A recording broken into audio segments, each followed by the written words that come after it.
मुंबई महापालिकेच्या पहिल्या बैठकीमध्ये आज सर्वपक्षीय नगरसेवकांनी गोंधळ घातला। 61,000 कोटी रुपयांच्या ठेवींवरून सर्वपक्षीयांनी सत्ताधाऱ्यांना धारेवर धरलं।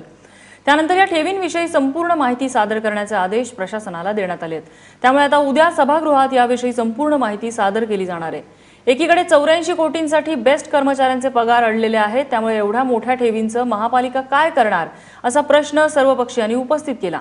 विकास कामांसाठी पैशाचा वापर होण्याऐवजी ठेवी ठेवून व्याज खाण्यात अर्थ नसल्याचं सांगत सर्वपक्षीयांनी गोंधळ घातला।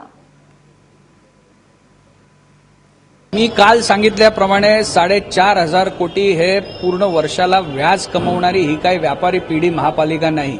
बेस्टचे कर्मचारी असतील त्यांचा पगार दिलाच पाहिजे। महानगरपालिकेचं स्वतःचं ते संस्थान असल्यामुळे महापालिकाने हवं ते सहकार्य सगळंच केलं पाहिजे। दुर्दैवाने स्थायी समिती ज्यांच्या ताब्यात आहे त्यांनी या गोष्टीवरती आजपर्यंत विचार केला नाही। मी सभागृहात देखील मागणी केली, आज पुन्हा आपल्या मार्फताने मागणी करतो की हे जे पैसे आहेत ते मुंबईकरांच्या सुख सेवे आणि सुविधेसाठी वापरले गेले पाहिजेत।